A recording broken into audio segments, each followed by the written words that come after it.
అయ్యప్ప స్వామి జన్మ కారణమేంటి?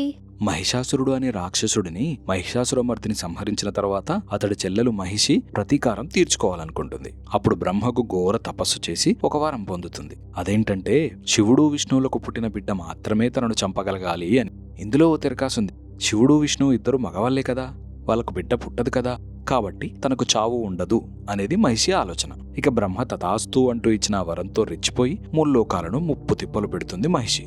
అప్పుడు దేవతలంతా కలిసి విష్ణువు దగ్గరికెళ్ళి, ప్రభు, ఆ మహిషి నుంచి ముల్లోకాలను మీరే కాపాడాలి స్వామి అని మొరపెట్టుకుంటారు. ఆ సమయంలో క్షీరసాగర మదనంలో అమృతాన్ని పంచేందుకు అందమైన మోహినిగా స్త్రీ రూపంలోకి మారుతాడు విష్ణువు. మోహిని అందానికి ఆకర్షితుడైన శివుడు మోహినితో కలుస్తాడు. అప్పుడు వాళ్లకు అయ్యప్ప స్వామి జన్మిస్తాడు. ఇదే మహిషి సంహారానికి నాంది అన్నమాట. అవునా? మరి అయ్యప్ప అసలు మహిషిని ఎలా చంపాడు? నెక్స్ట్ పార్ట్లో తెలుసుకుందాం. మరిన్ని డివోషనల్ కంటెంట్ కోసం మా హరిహర క్షేత్రం పేజ్ని ఫాలో అవ్వండి.